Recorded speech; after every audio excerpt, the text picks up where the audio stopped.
Hey, everybody. Good morning. Hope you're doing well. Thank you so much for joining us today. Today's a little bit earlier than normal for my channel, but I'm so glad that you're here and looking forward to our interview today.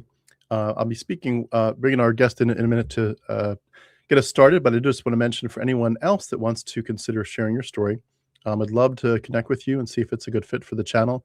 So please reach out to me. All the ways to connect with me are beneath this video, but I'd love to get you set up to share your story. Stories really matter. And you might, who knows, the influence you might have in someone's life by sharing your story. So with that in mind, I'm going to bring in our guest. Today we're speaking with Roberto Jara. Roberto, thank you so much for joining us today. Hey, thank you for the invitation. It's a real honor to be on here with you. Likewise. Thank you so much for coming on. And you're coming to us all the way from Austria, so we had to align our schedules, but so cool. I'd love to hear a little bit more about Austria in a little bit. I'm going to kick us off, though, with a quick bio. Roberto was born and raised in Southern California. He was the son of immigrant parents from Mexico. He earned a bachelor's in religious studies from Westmont College and a master of divinity from Fuller Theological Seminary. He was a minister in the Reformed Church in America with a focus on youth work. He served churches mostly in Western Michigan, but also in Illinois, California, and Colorado. In 2005, he switched to a nonprofit work, and then from 2007 to 2020, he led 3 nonprofit organizations, most notably Latin Americans United for Progress, which was a nonprofit that serves Latinos and Latinas in Holland, Michigan, through education, advocacy, and cultural sharing. He helped create several innovative initiatives that developed leadership and life skills among the youth there, the Hispanic youth in Holland, Michigan. He also led Destination Education of Holland for several years, and he was the CEO of Granville Avenue Arts and Humanities in Grand Rapids. So you've done a lot. You're a jack of all trades. He loves working with youth and providing them with tools to reach their goals and fostering an inclusive culture within different organizations and communities where he's worked. And in 2022, I'm going to bring the picture up here. In 2022, he published a book, and let me see if I can get this up here. There we go. It's called Escaping Evangelicalism: How I Found Joy and Meaning Without God. The link for that is beneath this video if you want to check it out on Amazon.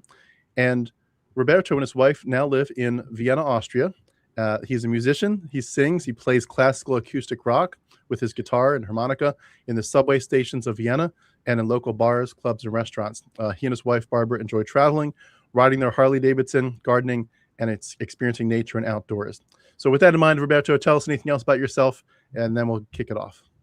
Yeah, it's it kind of encapsulates my life there, but I really enjoy living in Vienna, Austria. Now it is consistently voted over and over again the most livable city in the world. It's really an interesting place to live. Austria's got a lot of high points. It's got its negative points too, but overall, I really love living here. And since leaving the United States, I've developed a third career. I never saw myself as a professional musician. I'd still call myself semi-pro, but anyways, really enjoy just focusing on that now and seeing a life from the European perspective. I've known my American history. I studied some of the history of from my heritage, the heritage of my parents of Mexico and Latin America, and I'm familiar with that side of the story. And now living in one of the cultural centers of the world has been fascinating for me, and learning to look at life from another perspective and really reinventing myself. I'm 62 years old, but life is no less an adventure now than it was at any other point in my life. I'm really, really enjoying myself here.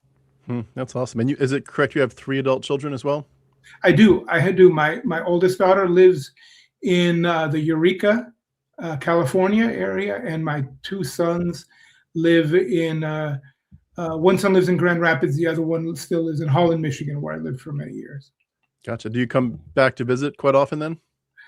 I've only been back to Grand Rapids once since moving here in 2020, but I've been to California once or twice a year to visit my parents. I'm fortunate enough that they're still living.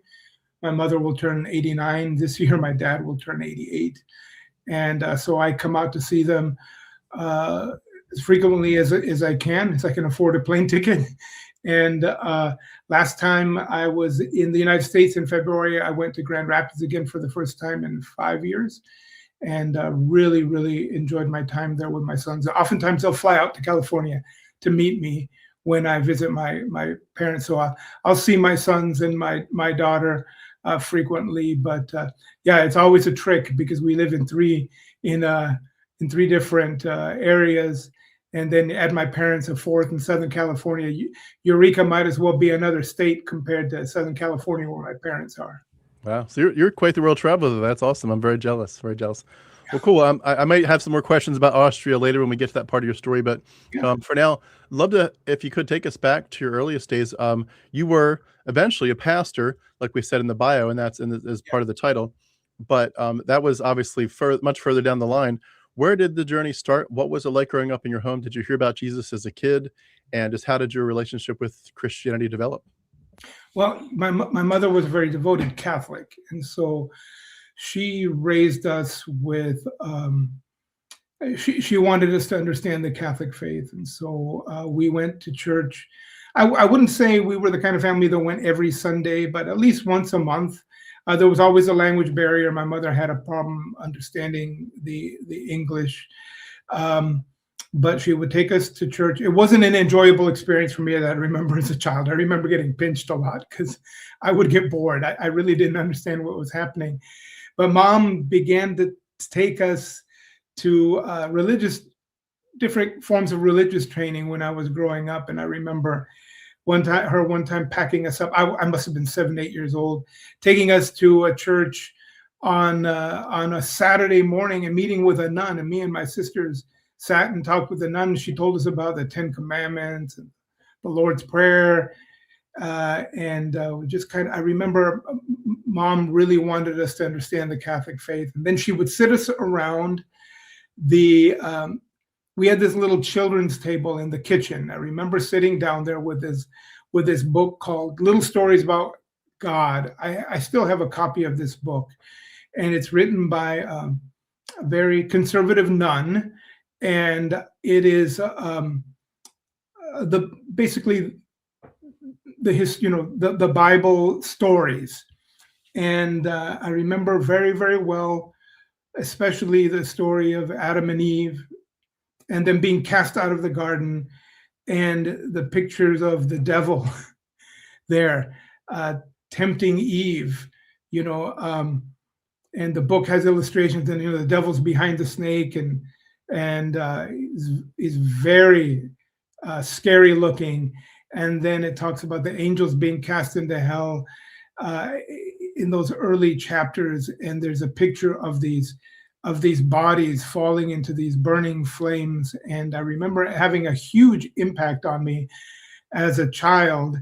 And there was a lot of other exposure. We had the Jehovah's Witnesses come to visit us frequently. And my mother really, I don't know if she understood exactly how it differed from her Catholic faith. So they would sit with us and we would have discussions. And that was always very interesting to me, because in school, I was fascinated, like probably every other young boy, with dinosaurs. So I would check out every book on dinosaurs that I could from the school library.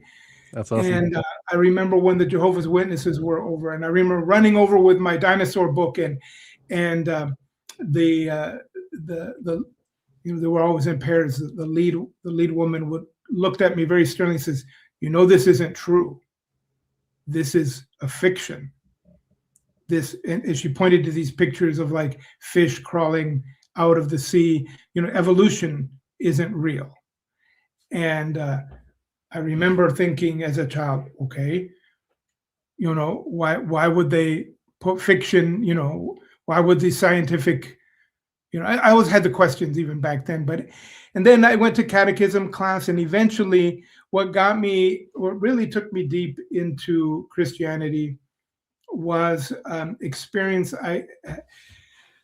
Right before high school, I had already been attending some of the catechism classes at the Catholic Church, and I had developed a friendship with some friends. I had a paper route like many other boys, and one of the guys at the same newspaper drop-off.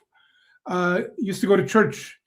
Melody Land Christian Center was a big thing in Southern California, one of the big major churches. There was a lot of mega churches in California at that time. And he would talk to me about the Bible and about Jesus. And then he and I and another friend of mine all went to the youth group. We were invited to go to the youth group at Garden Grove Community Church. Later, that church became to be known as the Crystal Cathedral. Many Christians will be familiar with Robert Schuller and his television ministry, one of the first television preachers. But we didn't know anything about that when we started attending the youth group. We went to youth group really because at age 13, we wanted to meet girls. And it's just a natural part of what happens with boys' hormones at that time. And so we thought, oh, church, that's a good place to meet girls. And so we went, and there was a lot of girls there, a lot of very beautiful girls. And but what we didn't expect was a really powerful, hard-hitting, youth-appropriate message. And the youth leader was a real dynamic communicator by the name of Dan Webster. He's nationally known, so he was familiar. He was affiliated later with Bill Hybels and the church in Palatine, Willow Creek Community Church, part of that movement. And he was an incredibly captivating speaker. And from that very first night, he had us. I mean, the talk that night was about love, sex, and dating from a Christian perspective. And how could this be a coincidence? Obviously, we came for one reason. God must have had another reason for us being here, because we heard about what the Bible has to say about love, sex, and dating. And we kept coming back week after week. I had been a part of Catholicism, but Christianity came alive for me in that youth group. And the people were incredibly welcoming. I had the two friends that I went with, but other than that, at that point in my life, I had very, very, very few friends. I grew up one of the only Mexican American kids in a very white neighborhood of Orange County, Costa Mesa, California. And that was a really difficult experience. I really grew up being an outcast, mercilessly teased every day. People wouldn't hold back on the racist comments. And I didn't comprehend it as a kid. Oftentimes it was just mean, and they wouldn't, sometimes they'd use words like beaner was a common insult that was thrown at me. They'd use my last name. Oh, they'd call me Jar of Beans or whatever. But most of the time it was just brutal bullying behavior, and creates a lot of insecurity. You feel like I just had that handful of friends that for whatever reason accepted me. And but when I got to the church, they were incredibly receptive and incredibly welcoming. And so that combination of Christianity being presented in a, I knew about the 10 Commandments, but I really didn't think they had a whole lot to do with me. Sometimes I stole change, out of the piggy bank or whatever, but I didn't have any problem committing adultery or murder or any of that kind of stuff. So I didn't think the religion was very relevant to our daily lives. But again, Dan really presented these things in a way that hit us where we were living. They talked about drugs, which was a question that we were confronting at that time. He talked about even topics like, how do you have peace of mind, And so we kept coming back and kept coming back. It was a welcoming place. The message was relevant. They used contemporary music. They played bands like Kansas, the Eagles, all kinds of music that we were listening to, and they would pick and they would fit the themes of whatever the talk was that night. And they put on skits, and they had these multimedia presentations, and it was for a kid that sat in was used to sitting in Catholic church where you didn't even understand what they were talking about, to be presented with this, and okay, this is what my mom was trying to teach me about, but now I'm seeing it in a relevant way. I'm being welcomed. And then they didn't have an evangelistic message every week like they would, for example, at Calvary Chapel, later, which I would visit later, because that was also, I grew up in the neighborhood of in the shadow of Calvary Chapel. Literally, when they were building their campus, the tent that they would worship in was in my neighborhood. I walked past it on the way to school every day. So I was exposed to this, but anyways, so at Garden Grove Community Church, I was part of the youth group. And after about 3 months of attending there, they had what I later came to understand is an altar call. The whole thing where they would, and I remember thinking at the time, they would say, if you want to have a personal relationship with Jesus Christ, while everybody's heads bowed, would you repeat this prayer after me? And I'm thinking, okay, why not? Our heads are bowed. I don't have to do anything in front of my friends. I don't even have to tell them about it. And so I did that. And then, of course, if you're familiar with the altar call, the next step is, now if you said that prayer and if you meant it, then with everybody's eyes open, we want you to acknowledge that you've taken that step and accepted Jesus Christ as your Lord and Savior by standing up here in front of everybody. And I'm thinking, what?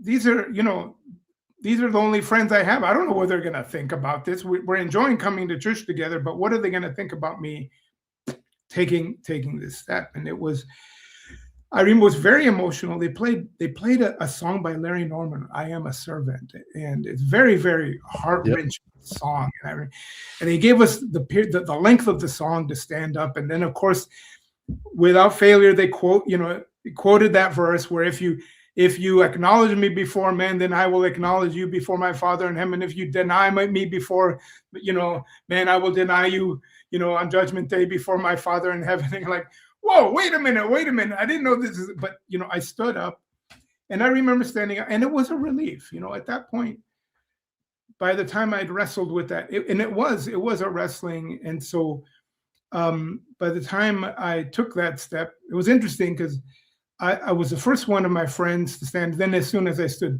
two other of the guys that I was going to church with stood up.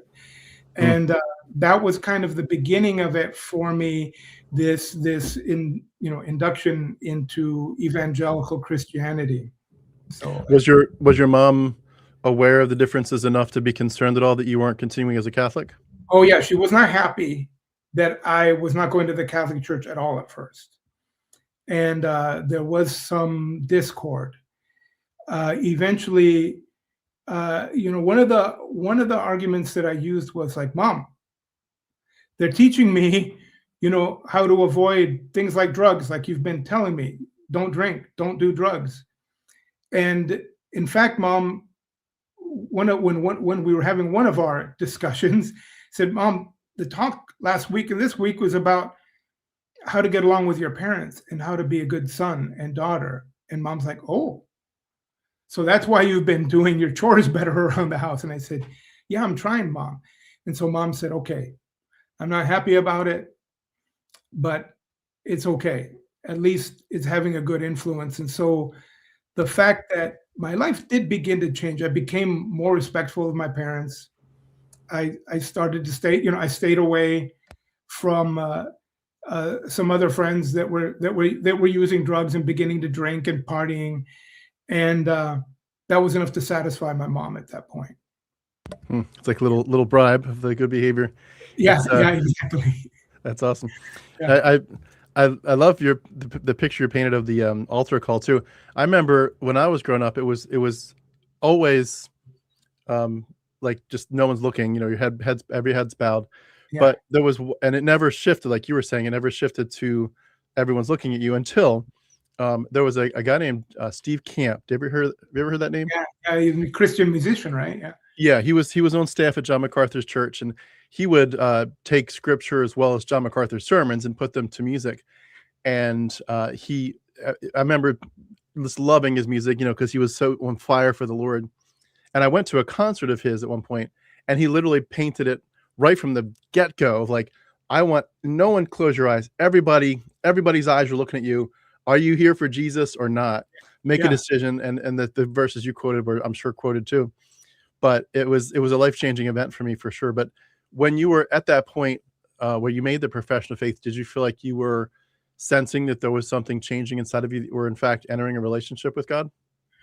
I did. I felt something, I felt a really intense emotion that I took to be, that I interpreted at that point in my life as God, and what I later came to understand as the Holy Spirit, or be taught was the Holy Spirit.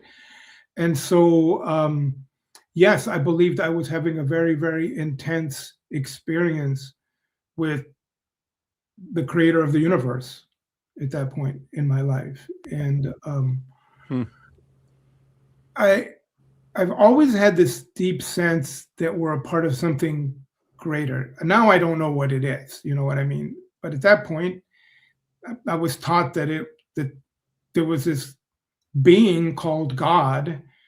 He was painted like a guy with, and sitting in the clouds on a throne with a beard, in that book that my mom gave me.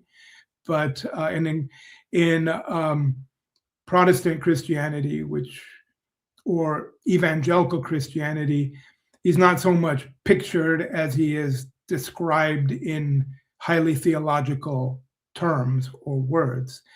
But I really believed that I was encountering this supernatural being, the ultimate being. I think it's one of the. I'm sorry. Yeah. No. Go ahead. I think that's one of the hardest parts about escaping Christianity, is that it does become a very nebulous question of I felt like I was part of something big. I felt like I was designed for a different world, a world of heaven, and I feel like I can almost taste heaven. I can almost see it in my mind's eye, and then to realize maybe it was all made up. It's a very hard thing to deal with, especially when you weave in the possibility of nihilism taking over as your default worldview. It's very scary. And I remember, I think that's one of the hardest parts about it, even to this day. And in many ways, I think it's what drives a lot of us who have left Christianity to still say, I know in a sense that it doesn't matter what I do, but I still feel this compulsion to make a difference, like a real difference. It's like, well, why does it matter anymore? It doesn't matter, does it? If nihilism's true, and it's just part of that worldview that says, I want to wake up today and make a difference for something much bigger than myself. And in some ways, I think that's good. It takes your eyes off yourself. It brings about an altruism, a selflessness, a willing to sacrifice, willing to be part of something bigger. But at the same time, I think we do have to temper it and think to ourselves, is it possible that I'm still thinking and feeling like a Christian, even though I know that's a false worldview? I don't know. How do you land on that?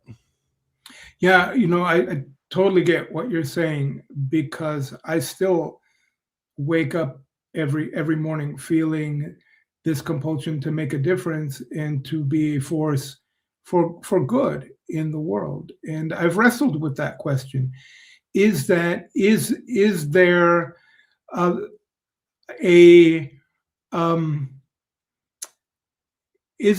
a reason for that, or a ground for that? Or again, is that part of the fiction that we've created in our minds, and it really doesn't matter? And I've wrestled with that question, and I've decided that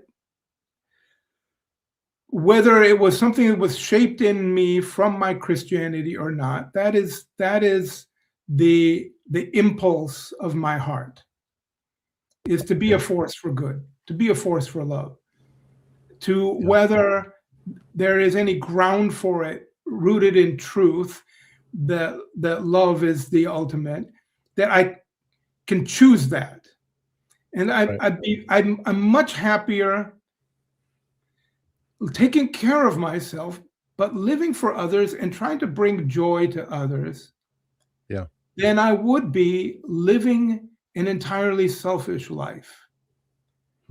I don't know whether there is good grounds for feeling that way or not. But yet I choose with myself. I've decided I choose to live with that way because for whatever reason that makes me feel happy and fulfilled. Again, maybe it's because I still continue to cling to some of the things that Jesus said. People say, well, are you a follower of Jesus? Well, if what you mean by that is, do I follow things like seek to love your enemies, love your neighbors, care for people? Well, sure. But if by that you mean that I subscribe to a set of beliefs about his identity, that he's going to come back, then certainly not. You know what I mean? But those same beliefs about living a selfless life, or one where you care for yourself but also care for others in the same breath, is common to many of the great belief systems of the world, whether they're theistic or not. And I'm comfortable with that. And to me, even if it's a self-imposed meaning in my own life, it is a source of meaning and of joy when I live that way. Does that make sense? It does, yeah. And in many ways, at the end of the day, it doesn't even matter in one sense where it's from. If it makes you feel like you're thriving, I mean, that's really where life is at this point. You have to do what's best for you and what makes you feel like you're safe and happy and bringing something, where you're leaving the planet better than you found it. So I completely agree. Now, going back to your story, I asked about your mom being concerned about you becoming an evangelical, but a lot of evangelicals are told that Catholics aren't real Christians. Right. Did that ever reverse? And did you fear that your mom wasn't saved? Yeah, I did. I did fear for my mom, but my mom has always been one that is open to other things. So she had, if I were to ask, when I'd ask her, well, Mom, is Jesus Christ using the language that I used in that time, is Jesus your Lord and Savior? Do you believe in him, to forgive your sins? Yeah, absolutely, she would say.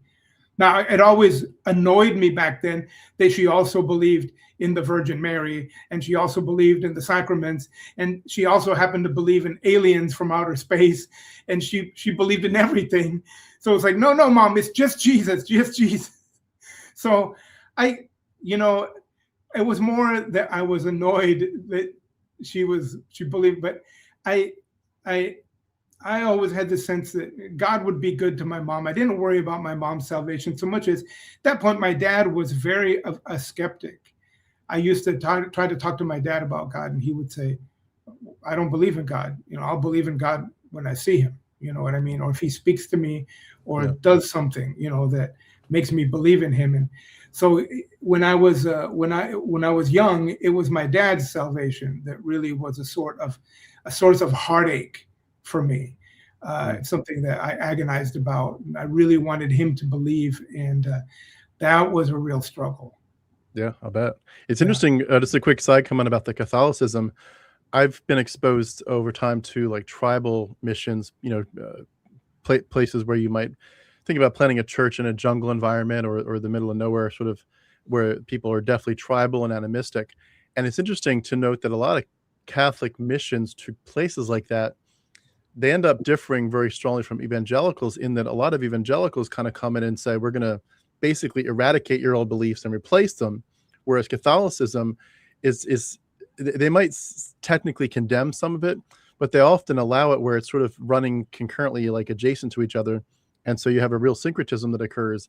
They don't necessarily, and I think some of it might not be necessarily that Catholic missionaries want it that way. It's just the way it happens because of the peculiarities of tribalism and animism.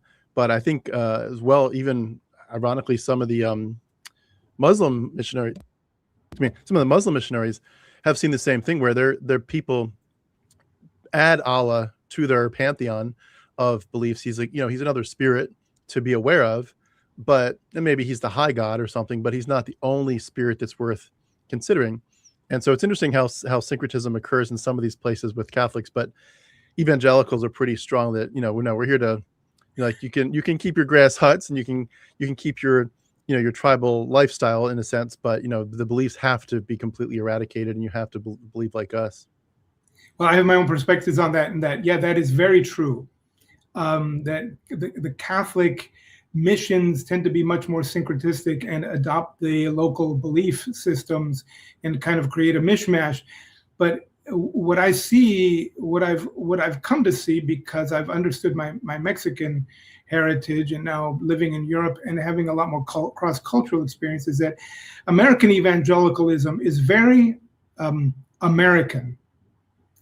And in the sense, evangelicalism, from my point of view, is very much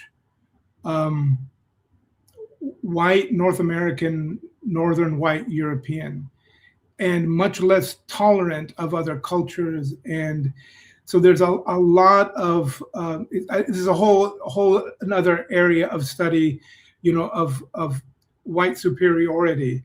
But that really, and I think we're seeing that now in American politics and evangelical Christianity, is that there is a strong sense of white superiority mixed in with American evangelicalism that insists on saying, no, our ways are the only ways, and there's a lot less tolerance of that kind of syncretism in evangelicalism. And I was a part of that. I helped promote that, though I'm not white.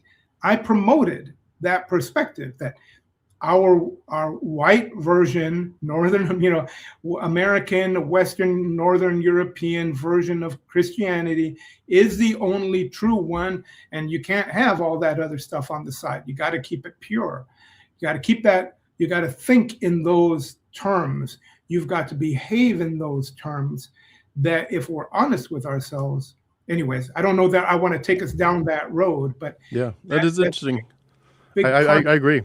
Yeah, the white Christian nationalism, especially patriarchal, it's the white people in charge, but it's the men in charge, especially. It's crazy what it's done to our world, but very, very sad. We could definitely do a whole episode on that topic for sure. Yeah. Evangelicalism has a strong, unawares has a very, very, very strong cultural component to it.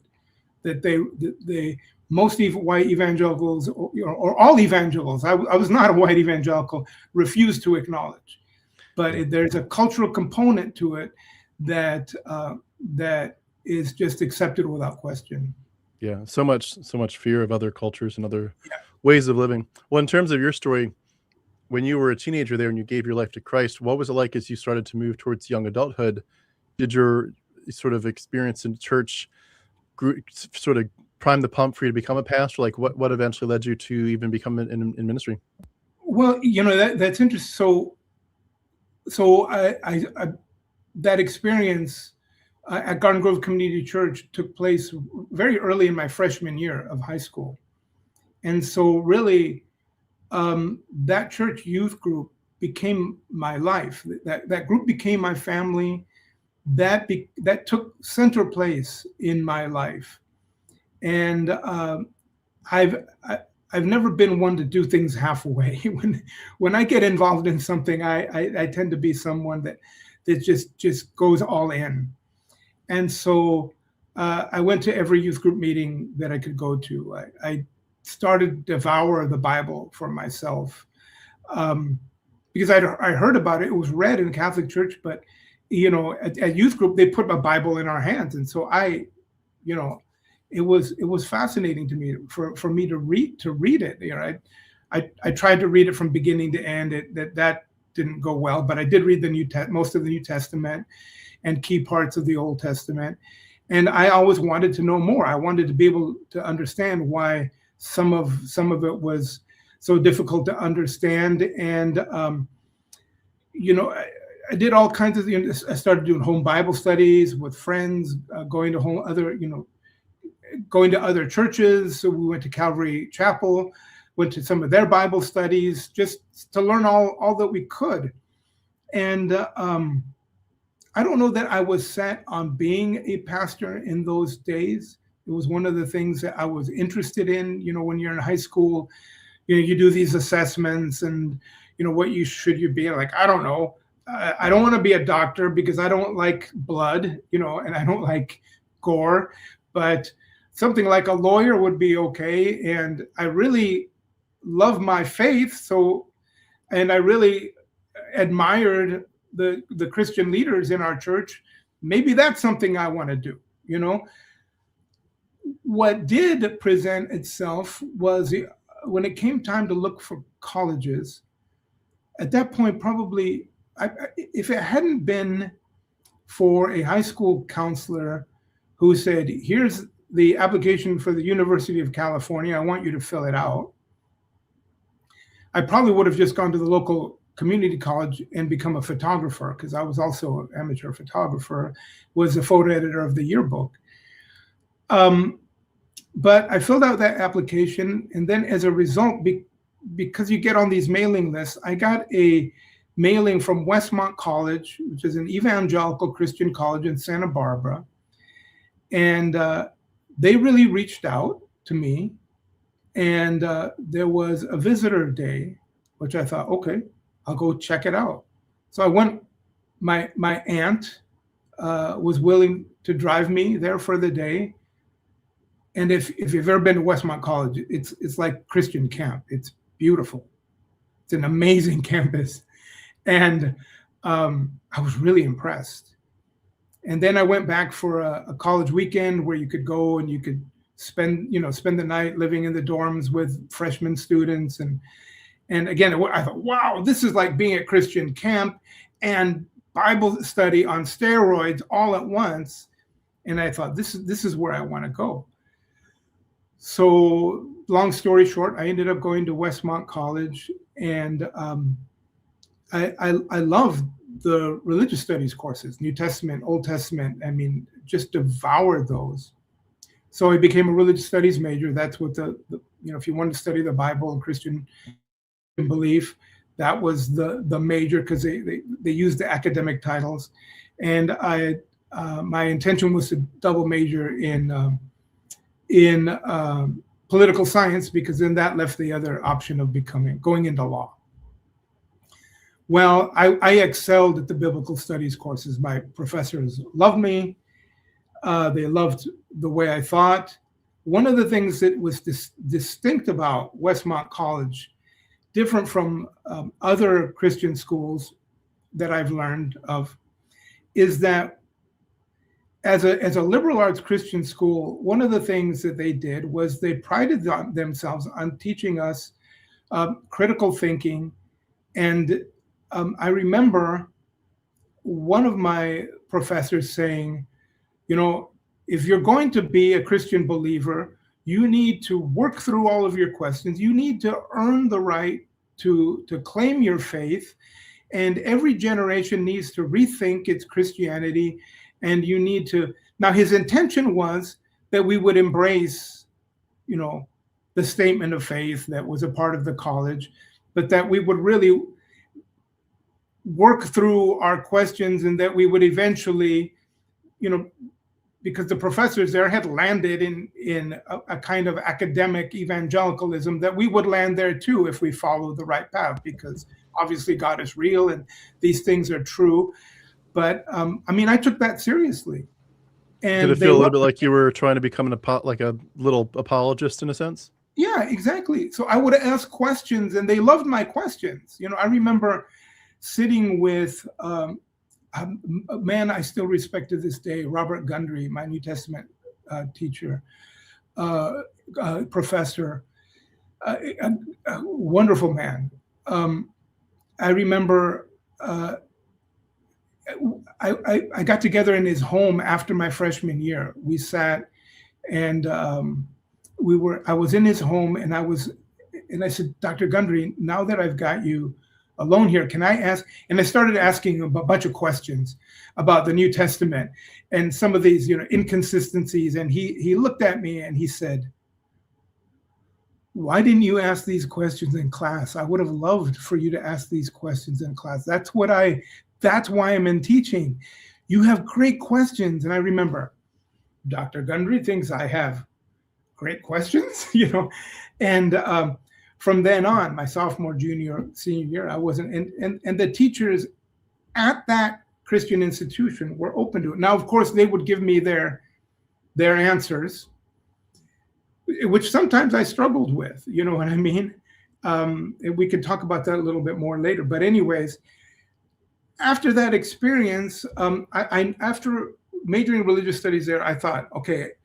And then I think what really sent me into wanting to go into a career as some kind of minister or missionary or evangelist was a 2-week May term with Dr. Ed Boslow back in those days. And he took us to places like Wycliffe Bible Translators and World Impact and World Vision. And we visited these places. And I just became enamored of people who were giving their lives to spread the gospel, to spread the good news, and bring people to Jesus in some form. And that probably already for 4 years in my high school experience had become a passion for me. I felt that it was my job to help as many people find Jesus in the same way that I had as possible. And so that was when I knew I either want to be, I thought at that time, more than anything, I wanted to be a missionary. And then second choice would be a pastor, and, you know, but especially one of those two things, some form of ministry in that way. And so after my freshman year at Westmont College, I think is when I knew that I would eventually land in some form of Christian ministry. I don't know. I just couldn't myself, at that point in my life, couldn't see myself doing anything else. Yeah. It's so interesting, your thoughts about the answers that they give you. And it's you really do feel like this need to not ruffle feathers and not expose any kind of doubts, but just also to accept really poor answers from these professors. And I remember one time, I think I shook a professor up one time. I was asking this guy, Dr. Steve Nichols. He eventually moved on to a different school, but at Bible college that I was at, I realized he was a Calvinist. It was a diverse staff, and there were people that were, there were people there that were like almost Quakers. It was very diverse. I'm not sure how they did that, but they had a lot of diversity of their theological beliefs in terms of the staff. But I realized this guy, Dr. Steve Nichols, was a hyper Calvinist, and so I asked him, and he was explaining it in depth and just trying to paint it as such a beautiful picture. But he was making the point of like you don't believe in you can't place your faith in Christ unless God first gives you the grace to do so. And I remember asking him, well, does that mean that if you were literally in hell for 1 trillion years burning, and God decided to give you one extra chance and say, you've obviously seen what's true, you've seen heaven and hell, you've been tortured forever, now that you've been there for 1 trillion years, would you like a second chance? Would you like to place your faith in Christ and come to heaven? And I said, for a person in that situation, if they're not elect, then they still cannot say, yes, I want to believe, because God hasn't chosen them to have that faith. And I remember him just getting real quiet for a second and eventually saying, yeah, I agree with that. Even in hell, you wouldn't believe if you weren't elect. But it was like, you could think to yourself, like, that's like, if you're just being honest with stuff, that's an example of many others could come up of like, that doesn't seem right. Like that's our God, is that he, and it's sort of related to the idea of like Pharaoh's heart being hardened. Like if God hardens your heart, there's nothing you can do about it. That goes into like Romans 9, but it's amazing to me how all these questions, you're supposed to just accept their pat answers and think, no, that's okay. Yeah. And they really train you not just to have the answers that they have to kind of repeat themselves, but also to say that really poor answers are acceptable. Either you have to pretend that they're good, or pretend that like, no, this is just a complicated issue. This is one of those things that you have to chalk up to. You need to have faith in God, that the judge of the earth will do right, and also that in heaven you will know he will give you all the answers when you die, and you need to trust him for now. And that in some ways seems like such a beautiful picture when you're a Christian, but later when you become just a little bit skeptical, you're like, why was I so willing to just bury my head in the sand and not say, no, your answer really stinks, it's really not solid? Interesting. I have to give credit to the professors at Westmont and most of the ones at Fuller, not all the ones at Fuller, but at least the religious studies department back then. They didn't always give you, yeah, they used some of the same pat answers, but they didn't, if we weren't satisfied with them, they wouldn't be offended. And they were willing to let us sit with our questions and invite us to keep asking and keep looking. So I really respected them for that. I had a very different experience when I went to Trinity Evangelical Divinity School, however. And I studied there. I took Greek with and systematic theology with other professors. I remember one very well-known New Testament scholar, and it was interesting because at Westmont, professors like Dr. Gundry, they were willing to confront the fact that there are contradictions in the New Testament. And he came up with perspectives on that were on the border, on the edges of evangelicalism. He got kicked out of the Evangelical Theological Society while I was a student at Westmont back in the 1970s. So because he was entertaining those other alternative interpretations. Yeah, because he was willing to say, "Oh yeah, Matthew and Mark, they disagree on this." You know what I mean?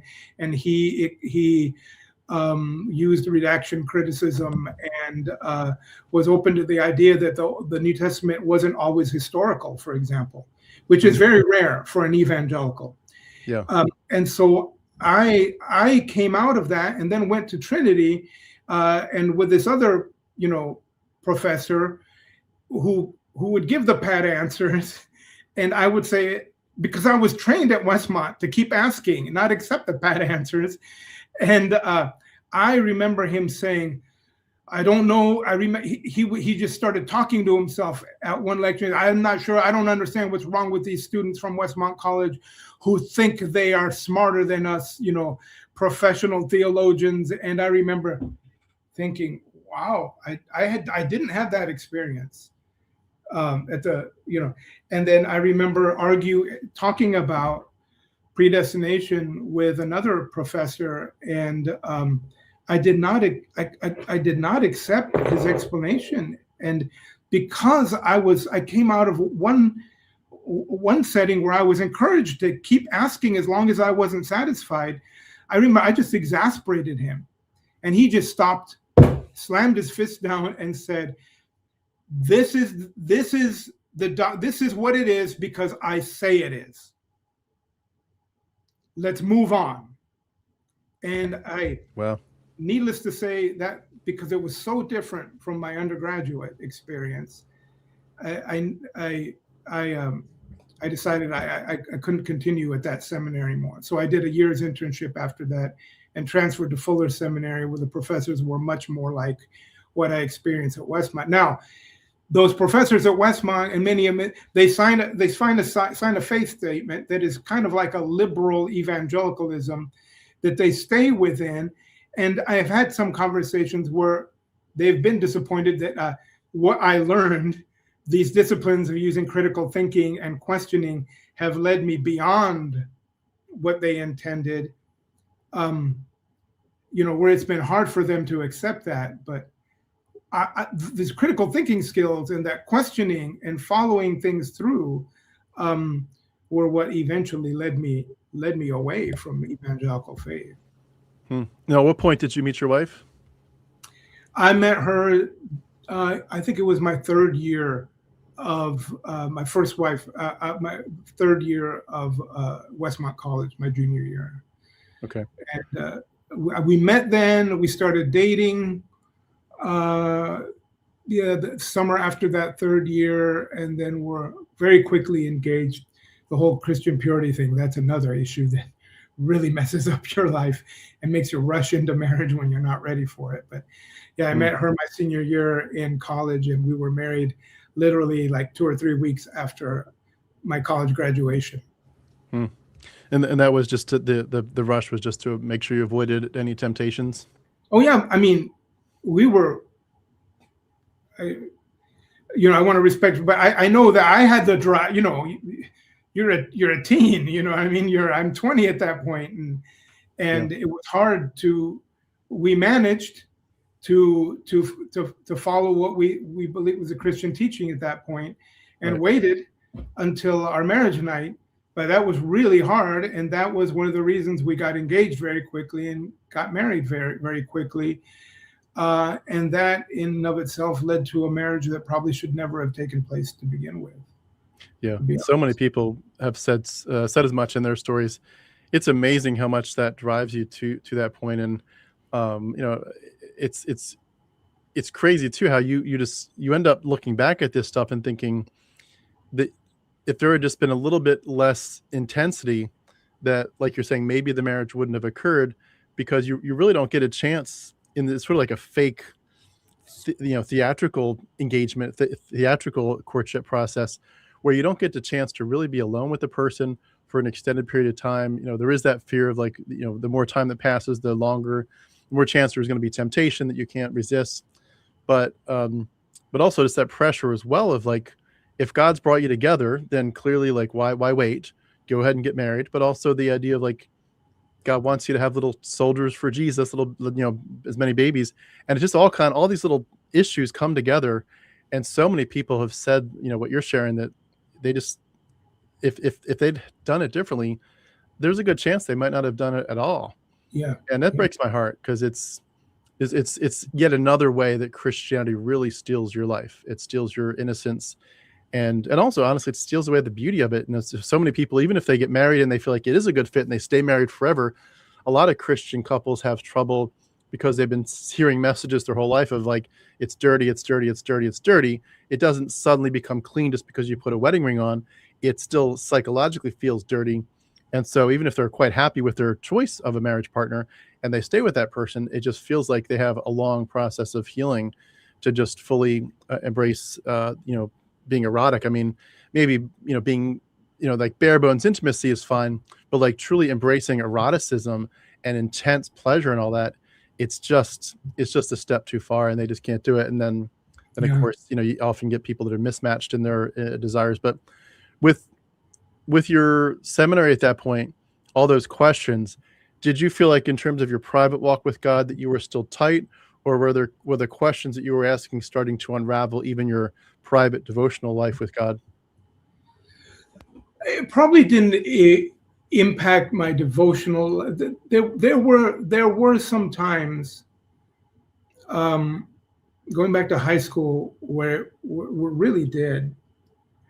Going back to high school, I remember I was homesick from school one day, and I was reading the book of Romans 9. I was somewhere in chapter 9, 10, 11, which gets very, very theological. One of the things that is taught in that section of Romans is this whole idea of predestination, that God creates some vessels for destruction and some for, But anyways, this whole idea that God would predestine some people, apart from their decision, to destruction and to condemnation, what we're taught at that point, it's hell.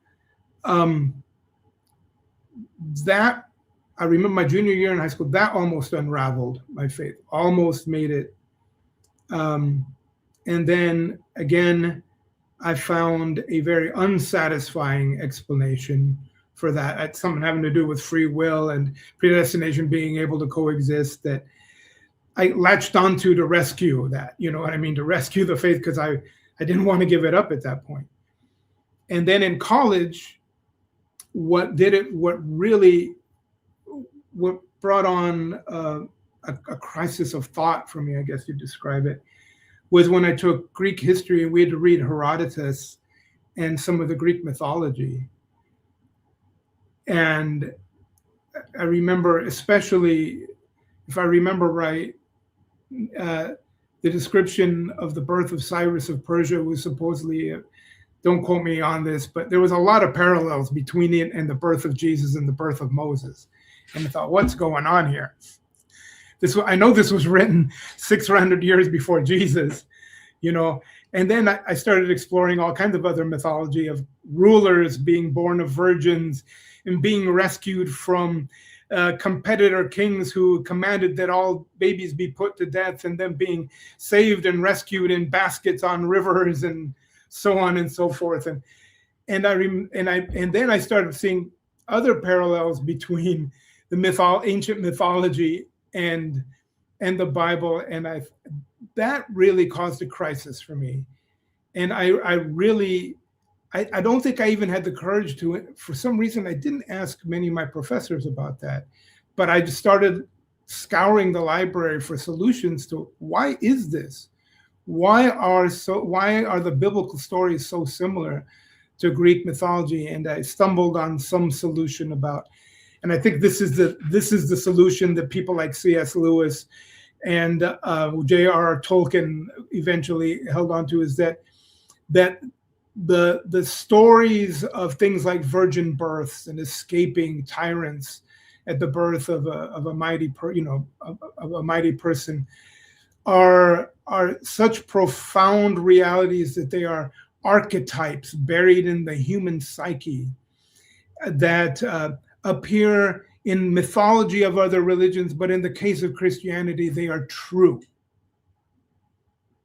And that seemed far-fetched for me, but it was a interesting an idea that it was enough for me to latch onto and once again rescue my faith from its doubts. But I came really, really close at that point to bailing out on my faith. That was fascinating. And then, yeah, go ahead. I was gonna say I wish I had known about the mythologies and the comparative stuff a lot earlier in my journey. For some reason, I went through Bible college and just all biblical studies almost relatively unaware of all of it. I mean, even fully. I mean, I went to I thought a decent Bible college, but we didn't touch the Epic of Gilgamesh. We didn't talk about anything. And it's really weird when you look back at it and think, you gotta almost just wonder, like, did you professors intentionally not bring this stuff up, or did you just think it was irrelevant? But like, did you not think it would cause some issues when we're going to eventually find out, but it's very disheartening to realize that some of them probably knew all about it and just either chose to keep quiet, or maybe they had to because of that. They were told, if you teach at this school, this is the curriculum and you stay on this curriculum, you don't deviate. Maybe it was like that. But it breaks your heart to think some of these guys knew, and they knew that this would shake us up, and they just kept quiet the whole time. But it's weird too to feel like all about your religion. I mean, you really know all about it. You've memorized thousands of verses. You've read endless systematic theologies. I mean, and in a sense, you realize I don't know almost anything about my religion. It's a really weird wake up call. Yeah. What I think one of the reasons I was able to hold on long enough to my faith as I did is because at least the professors I had at Westmont and the ones that I had at Fuller, they did tell us about the Gilgamesh epic. They gave us other views. Eventually, they gave arguments for why the evangelical Christian view was correct in a modified sense. For example, way back when I was in college, I still believed that I came to adopt the belief that God used evolution to create, and that evolution and creationism could be compatible. So right. On some of those issues that some evangelicals don't compromise on, the professors I had at Fuller and Westmont were able to live with some sense of tension, that there were these other mythologies and epics. And so that probably enabled me to hold on a lot longer than I would have been able to otherwise. I think those questions would have burst out of me if I had been at a much more conservative Christian school or seminary. Yeah, for sure. So as you're moving forward into ministry, what compelled you to become a pastor?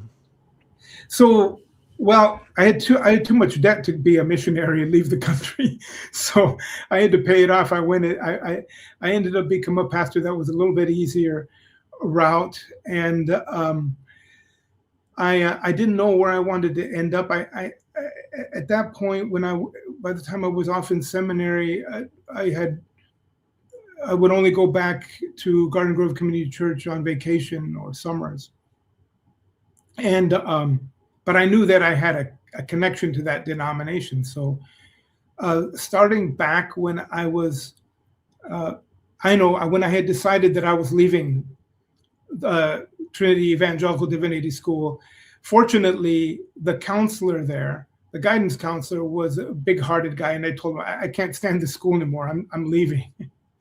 But I want to do a year internship before I do that. He hooked me up with that, and he said, well, you're far enough into your education that you need to know, if you're going to be a part of a denomination or part of a church, you need to start guiding your studies and in that direction. So he put me in touch with the right people in the Reformed Church in America, which is the denomination I eventually was ordained in. And I began to make those connections and follow the course of study. And by the time I got to Fuller Seminary in 1987, I came under the care of the appropriate church body and under their guidance to be a part of a minister within that denomination. And so at that point, really the course was set. And after that year-long after college, I did 1 year at Trinity. I did a year of professional work, full-time internship, which again was a big part. It was a positive enough experience that I knew, yeah, I'm really enjoying preaching. I'm enjoying youth work. I went to Fuller for 3 more years, was guided by the Reformed Church in America, where I was eventually ordained in 1990. That was an adventure as well too, because I was a Mexican American in a primarily white Northern European church denomination, where probably 90% of the pastors are of Dutch, Netherlands heritage, and so I didn't know how to play those games yet. How to get hired in a church, and leverage relationships and all of that. So even after I graduated from seminary, I was unable to get a full-time job for a couple of years. I had to do part-time work in a church where the pastor was a very gracious man, but they could only afford to pay me part-time. So I worked there part-time. I did substitute teaching in San Dimas and Laverne, California, until I was able to get a full-time position in ministry in 1992.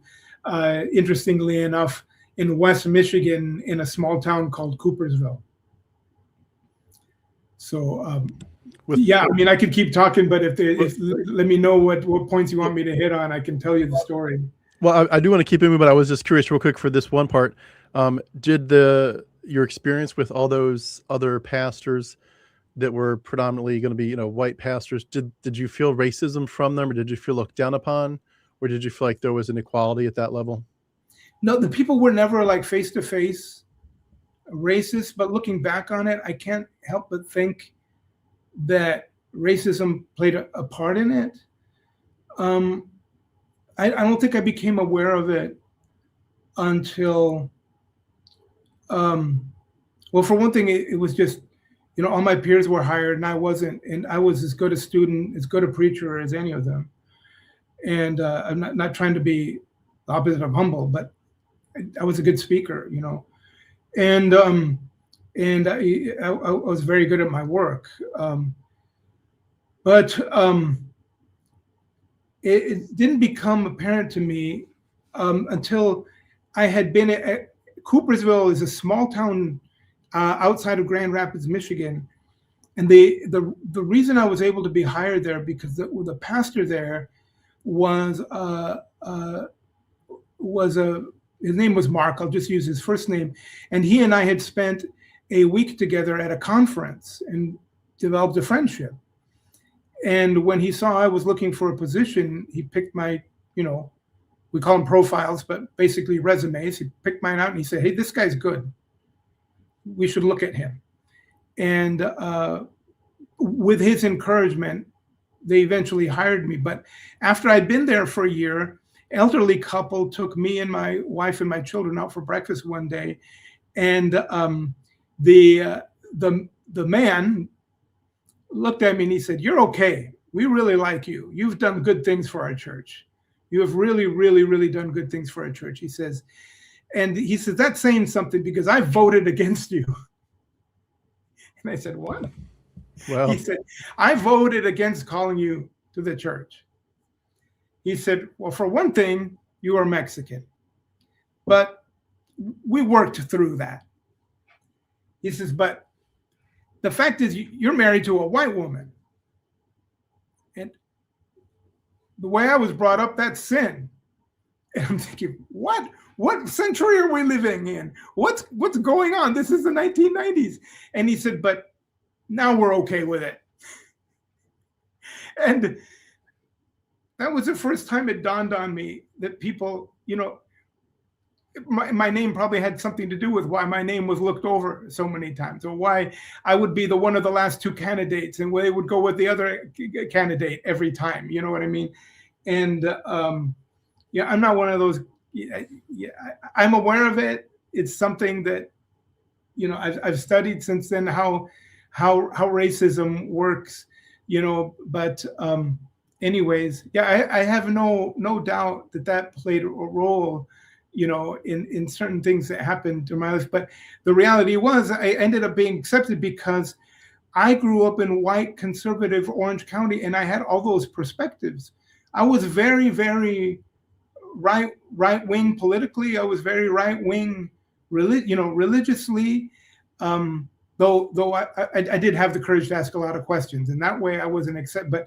But my political person, and even though I pushed the edges of evangelicalism, like my professors, I still was within the bounds, and even fought in those years. One of my biggest regrets was that during those years at Coopersville, there was a controversy, and there was a very progressive liberal pastor in Spring Lake, California, by the name of Richard Rem, whom I now respect to no end, really respect him. But he really engaged the homosexual community and welcomed homosexual people into the church. He really confronted head-on questions about Jesus and his identity and who really was, and whether it's necessary to believe in a divine Jesus, to follow the ethical teachings of Jesus. And he really definitely was outside of the bounds of evangelicalism, but was still welcome within the Reformed Church. And I, with a group of pastors, fought him, and eventually drove him out of the Reformed Church of America.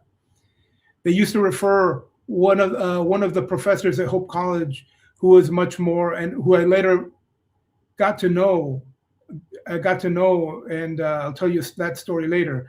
Remind me that, come back to that. But he referred to us conservative pastors who drove out these liberals as the young fogies. We were in our early 30s at the time, late 20s, early 30s. So for whatever reason, even though I think that's what enabled many white evangelicals to accept me, was because I was I shared that same conservative belief system and even fought for it tooth and nail. Well, with all that background, with all that expertise and being a pastor and everything, and being so connected to other pastors, what was it that began to sort of crack open your worldview? Because at that point, it sounds like you had a really good chance of staying on the straight and narrow there with Jesus. What caused you to think twice about it all? Well, there was a number of years before I finally left. There was one more crisis. I had to preach the Easter sermon. Well, usually the lead pastor preached the Easter sermon, but one year I had the Sunday morning Easter message. And one Christian belief believe it or not, even though I would have counted myself a solid evangelical, that I really never understood why. I never really grasped why it was necessary to believe in a physical resurrection of Jesus. Why it wasn't enough just for him to be spiritually alive again. You know what I mean? And that was just something I kind of kept to myself. And I remember one Sunday I had to preach about it, and I'd always struggled with it. And one of the arguments that I held on to, though, and I never found it completely convincing, was this idea that the physical resurrection had to be real because so many of the apostles, who witnessed it, agreed on it, and even went to their deaths for it. And Charles Colson in his book, The Loving God, talks about, how inconceivable it would be to believe that this group of people would collude and agree that this didn't happen, and would manufacture a story that it happened when it didn't happen. And so, okay, I accepted that argument. But then, so, how could a group of people not, continue to believe something that's not true? That year, this was in the 1990s, there was this religious cult somewhere around San Diego, California. They believed that I think it was Comet Hale-Bopp was coming, and they all committed mass suicide because they believed that the comet was coming in order to hop the comet and be rescued from this earth. And I can't remember how many dozens of people committed mass suicide. It was big in the news back then. And I remember thinking, there certainly are examples of groups of people believing something that is just not true. And that event in the news had such a profound, I thought I almost couldn't preach that, the physical resurrection of Jesus that Sunday, but I can't remember what it was finally. Like, okay, I don't know the answer, but I'm just going to grasp it. Somehow I got through it. Maybe I didn't want to lose my job. I don't know what it was. You know what I mean? But so I survived that one. So what eventually led me out was after a number of moves, I ended up in a suburb of Grand Rapids, a town called Wyoming. It's right adjacent to Grand Rapids. It's a suburb, but one section of it, northern Wyoming, is very old, very, very poor neighborhood, lower income neighborhood. And I took on the challenge of doing a church start within a larger church there that was to reach out to people in the neighborhood, people who were unchurched. And I loved that. I always had a heart for bringing in people who were outsiders, probably because I was an outsider myself in my youth and had been brought in. And that was one thing I would fight for. The fact that the church was there for the people. Church was made for people who were outside of the church, to bring them in, make them part of the family. And I had some really interesting experiences. I saw and struggled with the fact that some of the people within the church who had been lifelong Christians and wanted to be a part of something exciting didn't like the fact that prostitutes and drug users were coming to our church. And one of the neighbors came to our church, and she made an appointment with me one day and said, I love your church, and I want to join. And I said, great. And she says, but she says, and I really want my partner to come too. I'm like, okay, your partner? Yeah, yes, yeah, I'm lesbian, she told me. And I said, oh, okay. And I assumed at that point, from my evangelical perspective, what I heard, this is what I heard, was that she's a lesbian and she wants to be a part of our church. And because our church or evangelicalism believes that homosexuality is a sin is that she wants to turn from her sin and join the church. And there was a local mega church that had a strong outreach to homosexuals in Grand Rapids. And they had a whole program and church materials, Christian materials, to help cure people of their homosexuality. And so I put some of those resources in her hands, and she didn't know what they were. She went home really quickly. She called me and she says, we need to make an appointment. She came and she slammed down these resources. She says, no, I have no intention of leaving my partner. I have no intention of changing. And it didn't fit my conservative way of thinking, but I began to struggle.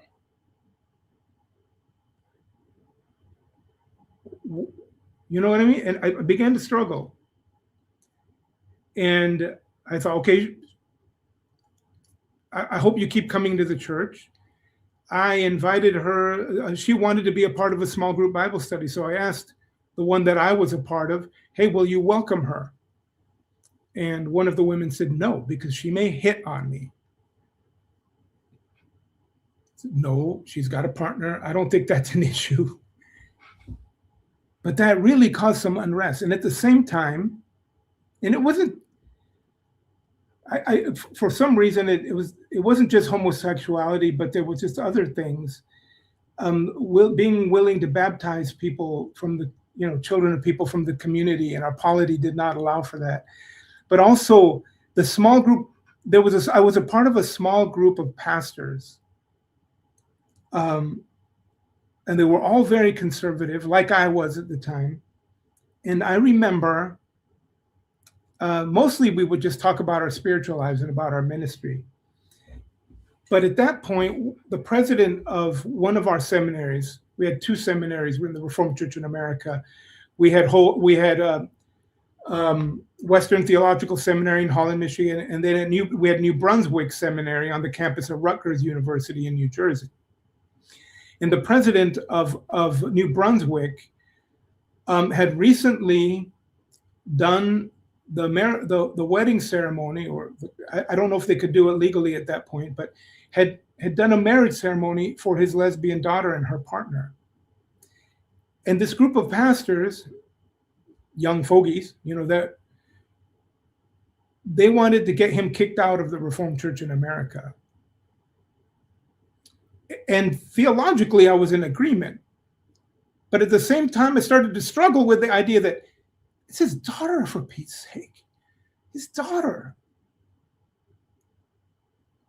And for the first time, it just didn't start, my theology started not sitting well. And then here's where I'm going to be completely honest. I probably would have stayed within, because I think I was a coward, to be honest. I don't know that, like some of the other people that I really respect, that I've seen on your podcast, that had the guts to leave. To make a long story short, I was working very closely with a female member of a church, and we fell in love. And we maintained the boundaries for a long time, but at one point I crossed over. We'll just leave it at that. I crossed the boundary. I felt so guilty. I went to my board of elders and I said, I was so disappointed in myself. And they said, well, you better sit out ministry for a while. And they just intended for me to sit out of ministry for a few months and then come back. And obviously, I started to go through counseling, with marriage counseling. That did not go well. I think I realized at that point that I'd been in a marriage for 19 years and again, this is my human weakness. If I didn't divorce, I might have taken my life, because divorce is, for an evangelical, an evangelical as conservative as I was, it's not an option, right? It's not an option. And so just to entertain the idea of divorce was for me going over the line. So it wasn't necessarily that theological crisis for me. It was the fact that I stepped out of the ministry because I had crossed a boundary, with someone I was not married to. And I was supposed to go back to the church board. I ended up, through that counseling process, I decided I didn't want to be married anymore to my ex. I really want to respect her privacy, and I don't want to go into the details of why I made that choice. But I decided that this marriage wasn't going to work. And so I stepped out. And then when I stepped away from ministry, I thought, I remembered this New Testament professor that I'd had at Trinity Evangelical Divinity School. And he had given us a list of liberal Christian authors that we should never read because they would destroy our faith. I started to look up those authors in those books, guys like John Shelby Spong, Marcus Borg. Okay. And I started to read their theology, and I thought, this makes sense to me. A more secular form of Christianity, let's call it, that is not dogmatic. And during that time, I started to explore, and really with the encouragement of those two authors, especially Spong, because Spong is really hard hitting. I ran with my doubts and my questions and wasn't afraid to end up wherever I would end up. And I ended up one of the very first things I discarded was this idea that the Bible is inerrant or infallible or anything but a human book. Marcus Borg talks about taking the Bible seriously, but not literally, for example. That helped ease me out of this idea that the Bible is inerrant or infallible in any. I couldn't get away from attending church, so I started attending a Methodist church that was open and affirming of people who were in a different place in their life, people who were gay and lesbian, transgender. And I remember, I remember going to a Bible study at the home of an openly gay lesbian couple and concluding that my belief, the biblical teaching, because I believe that I think the Bible is, or sections of the Bible are against homosexuality. You can try to explain it away and hold inerrancy and that teaching at the same time, but I don't think it's possible.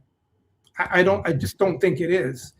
You have to discard, if you're going to be a Christian and embrace, that God accepts homosexuality, you have to discard the idea of biblical inerrancy to hold your integrity. And so that's what I did at that point. And then I had even more experiences. I started to experience, I went to work for a job search program, and I had a Muslim woman in my church who, not in my church, I'm sorry, was a Muslim woman in one of my classes. And so not being able to escape the whole church life thing, I remember one of organizing a potluck. I said, this Friday, everybody in class can bring food and we'll have a potluck lunch, And at that point, I was still believed in prayer and all of it. So I remember we had and this is Grand Rapids. Prayer is just, part of life. So even though it was a non-church, job search program, I said, anybody want to pray before the meal? And the Muslim woman volunteered.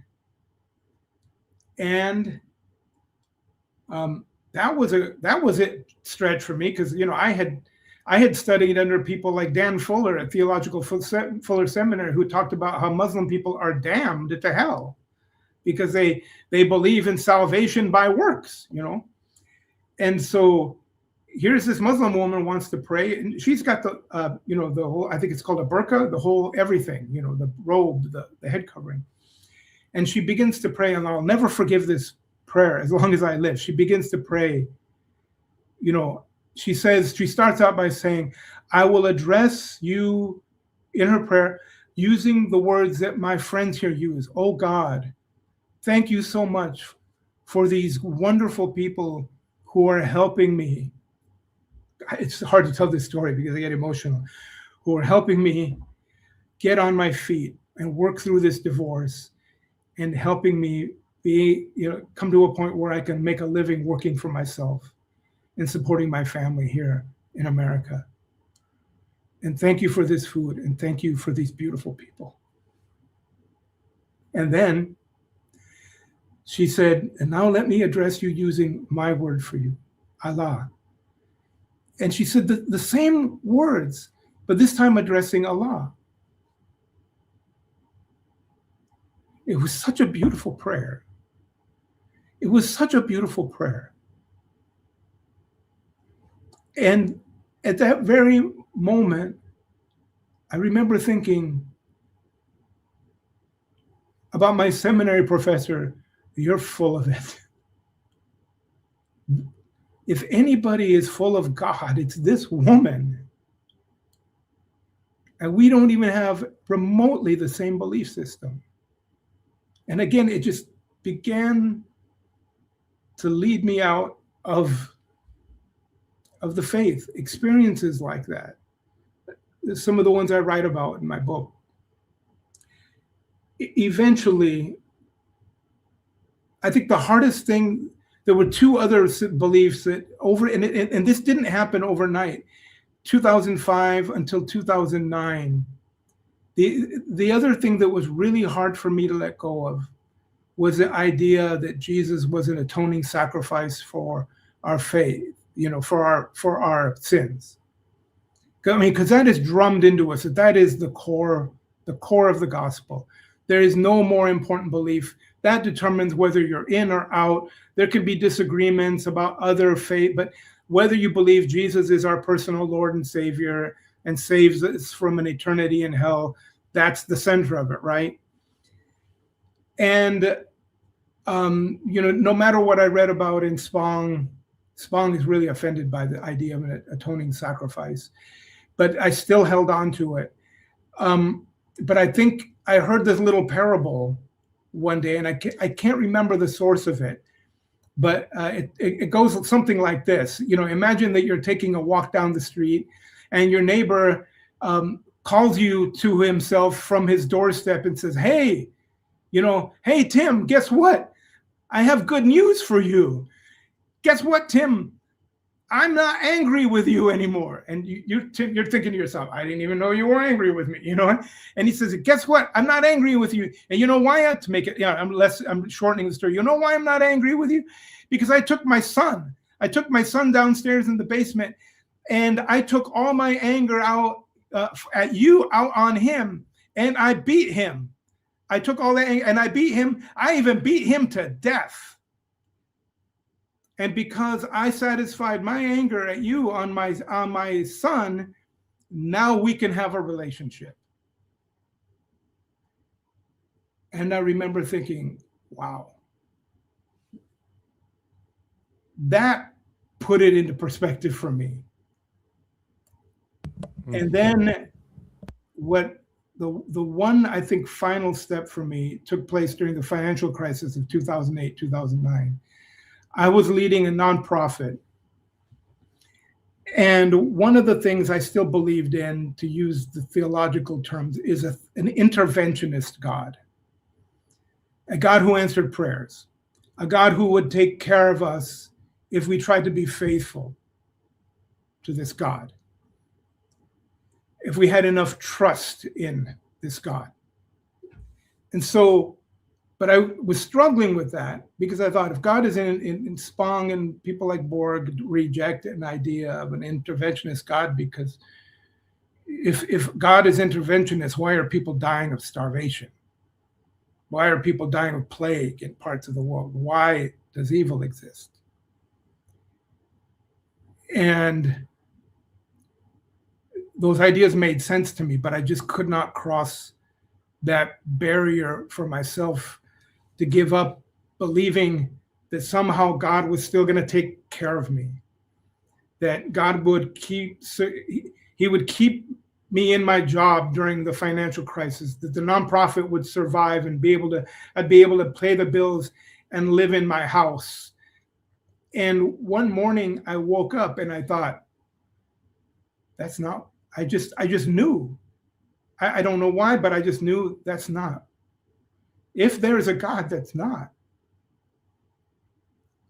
what God is, because it doesn't make sense. It doesn't make sense. And I realized I didn't have a safety net under me. Nevertheless, it was the most freeing feeling, because finally I was living in the truth. You know what I'm saying? And I realized I could lose my job. I could lose my house. I could end up homeless. But I would be okay, because I would still have the power to choose love and to choose the power to live for others, to take care of myself and live for others as best as I could. And no one could take at least that away from me. Everything else could. And I was, for the first time in my life, I was okay with it. And that was just an incredibly liberating feeling. Was there ever any point at which you, sort of the fear of hell or the fear of demons tricking you took over, that you thought, what am I doing to myself? I'm shooting myself in the foot here. Or did you was it pretty much a straight path out at that point? That I dealt with a few years before 2009, when I was considering leaving my marriage. I can't remember the name of the book that I was reading. It was about, it had to do with David and Bathsheba, and the idea of, I remember that being really afraid of stepping away from belief and God's rules of morality. I remember I thought I would subject myself to demonic influence. And that happened much earlier. I was terrified of that. That was really, really, because I lived in that world. I mean, up until 2005, I believed in demons. I believed in demonic influence. I believed that if I left Christian belief system, if I deliberately sinned, I was giving myself over to the demonic, and that I'll submit myself to deception. And really, that was terrifying. Where I crossed that was where I finally decided that I would leave my marriage. And yeah, and I remember thinking, I was paranoid for a while. I worked as a security guard before I went to work for the job search program. And I remember looking over my shoulder that maybe people were coming to get me, drag me back into the church. And, I lived with a sense of paranoia for several months when I initially left. It was terrifying, those first few months. What ended up happening is my children were taken away from me with the blessing of the church. They were moved 2,000 miles away from me in a legal maneuver that I won't go into the details of now. I literally lost my children for a period of time, access to my children. And there was a time where, it led to such a point of depression that I fantasized about stepping in front of a truck. I'm glad I didn't do it. You know what I mean? But when I lost everything, Tim. I lost everything. I lost my children, my reputation, my career. I was homeless for a period of time. Not that I slept on the streets, but slept on couches and in hotels and didn't have a home for a couple of months. That's awful. I'm reminded of that verse where Jesus tells people to count the cost of following him. And in an equivalent reverse sense, there's a real cost to unfollowing him. And you do have to count that cost. And it's very painful.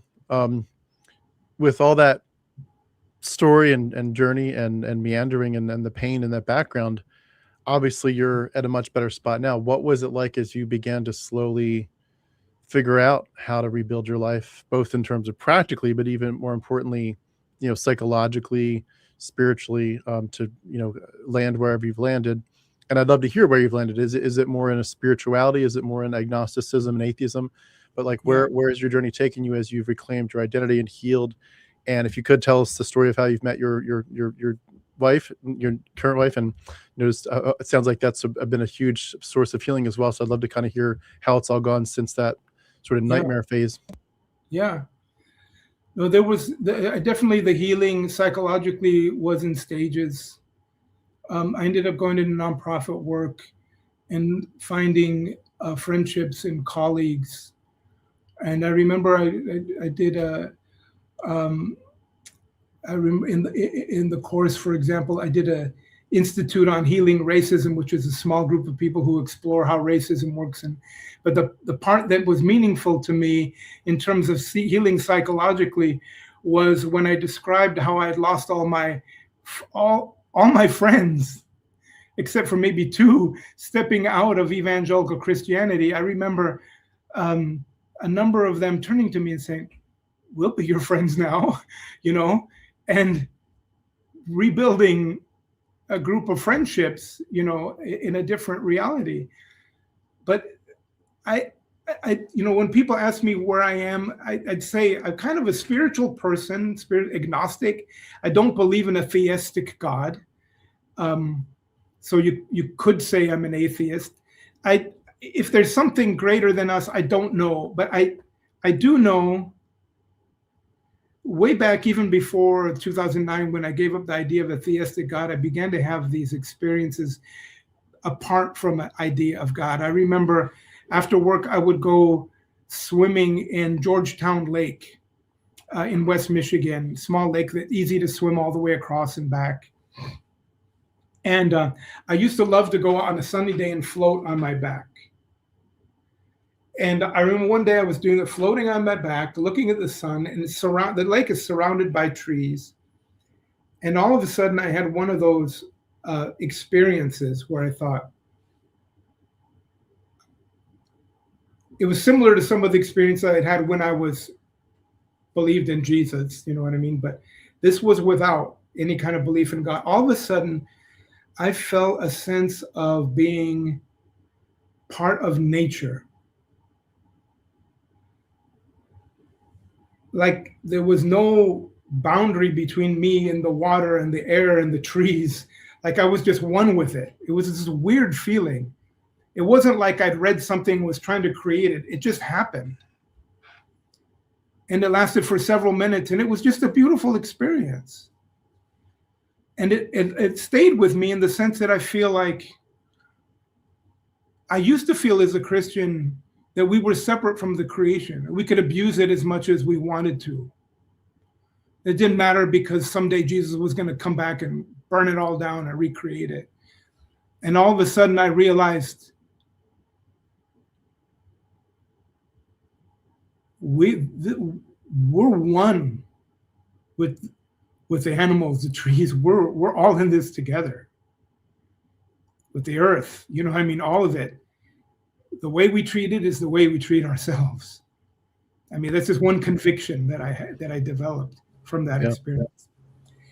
And then I had other experiences through the years. I mean, I went through another marriage and then another marriage, and then I was done. 2017 was done with relationships because I was not very good with them. I didn't have a lot of emotional intelligence. That's another issue that would be really interesting to talk about, what Christianity does to your emotional intelligence, because it decides makes all your decisions for you. It tells you, you know what I mean, what to do. And you don't develop, in my opinion, as an evangelical Christian, you don't develop emotionally the way that human beings should. And so I wasn't very good at relationships. I told myself I was done. And I decided after an especially hard time in my career, it was a very successful time, but also just really, really hard time in my career, that I needed to take a 3-week long motorcycle ride to go visit my parents, drive from Michigan to California. And so I took this solo motorcycle ride. All my motorcycle buddies thought I was crazy for doing it by myself. Like, no, don't do that. Take somebody with you. People offered to go and then they couldn't go. So I just went by myself. And it was just beautiful.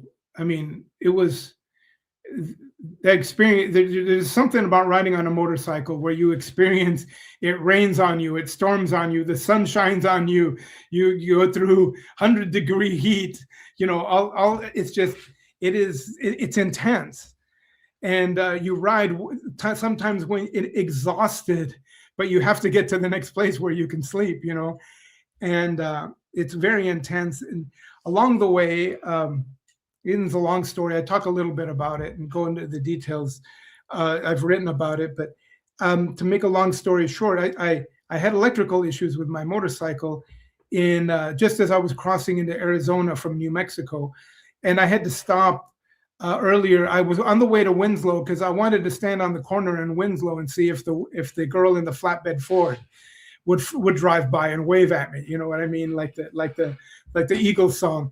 But I had to stop in Holbrook and work and fix my motorcycle because the electrical system was going haywire. And I found the problem, was fixing it. And this German-speaking woman was passing through the parking lot with her daughter and her daughter's boyfriend. She was supposed to be with her partner, but they had broken up within the last few months. So it was just the three of them. And she was done with men too, by the way. I heard them speaking German, and I had taken German in high school, so I remembered one German vocab word, and that was willkommen, which means welcome. Oh, that was enough to start a conversation and invite myself to join them for dinner. And the conversation, we ended up talking about relationships, and we ended up talking about life, and there was just a lot of commonality. And including about the importance of, I guess I would have to lie when I said I was emotionally completely immature. One thing I did realize is I realized relationships take work, and they take daily work. And that was one of the things that we talked about that night, was that if there was ever to be a relationship again, which was probably not going to be the case for either, was that it takes daily work. You can't just take relationships for granted. They're like the metaphor we both stumbled on that night was that they're both like working in a garden. You have to water it. You have to cultivate it. You have to fertilize it. You have to pull the weeds. You have to do that work daily. You can't just take a relationship for granted or say, you know, well, we have to be together because God says we have to be together and not work on it. You know what I mean? And so we had enough commonality. We exchanged phone numbers. Long story short, our journeys, her vacation in the United States from Austria and my western trip to the United States brought us together again for a day in San Francisco. And again, we spent a day together. It was wonderful. And it was unexpected, along with many other things. But it was in early stages. You know, we ended up later, she came to visit me in Michigan. I went to visit her in Austria, and we ended up together. But at this point, we didn't know that was going to happen. But it was a beautiful thing, along with seeing my parents and, you know, my sisters in Southern California, and seeing some of the most beautiful sights in the country. And then I said goodbye to her, rode my motorcycle over the Golden Gate Bridge to visit my daughter in Eureka, and spent 2 beautiful days with my daughter in Eureka. And I'm getting to the experience, the spiritual experience. What ended up happening was, after I said goodbye to my daughter one morning in Eureka, there was still about 2-hour drive, 2 hours more to ride through Northern California along the coast before he cut over Grants Pass into Oregon. And I was eventually heading up to Portland to spend to stay at a friend's house. So the ride along the coast, motorcycle ride along the coast of Northern California, is absolutely beautiful. The ocean's beautiful, the sky is beautiful, the cliffs, it is just gorgeous. And then there's redwoods all through there as well. And then I started to cut up through the mountain pass along a stream, in the redwoods. And Tim, it was so beautiful. And I had had these beautiful experiences. I had spent these 2 days with my wonderful daughter. I had met this woman, and there was a spark of something. And I was seeing these majestic mountains and redwoods and this stream and this wildlife. Again, without God, I was just overwhelmed with a sense of wonder and gratitude at life. And I was sobbing. I don't know how I kept the motorcycle.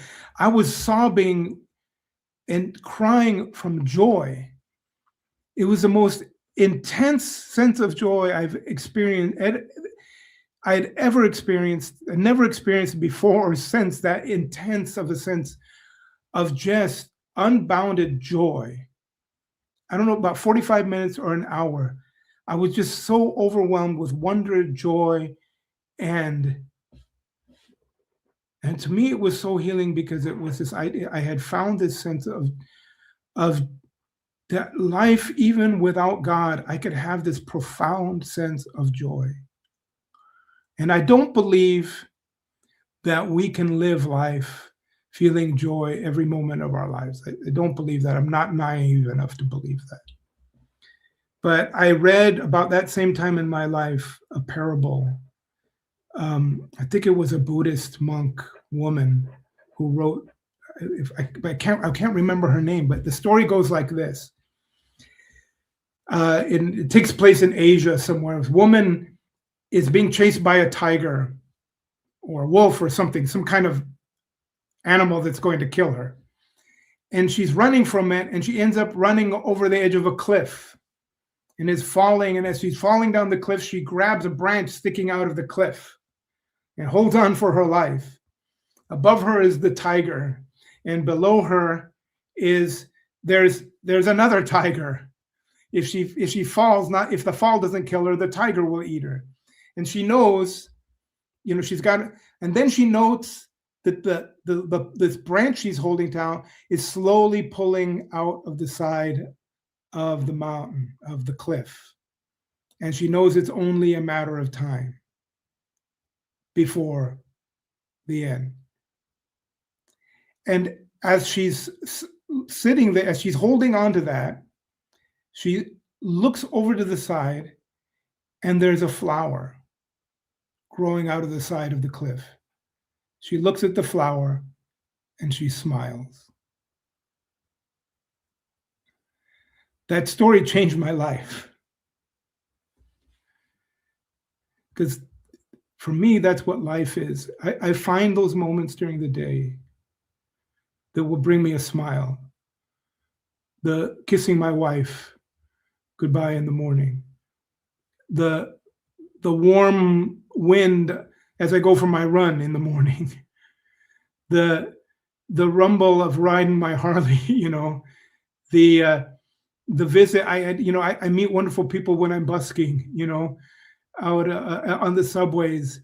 I met a young lady, 16-year-old from Rwanda, and since formed a friendship with her and her mother. Her mother survived the Rwandan genocide, wrote a book about it.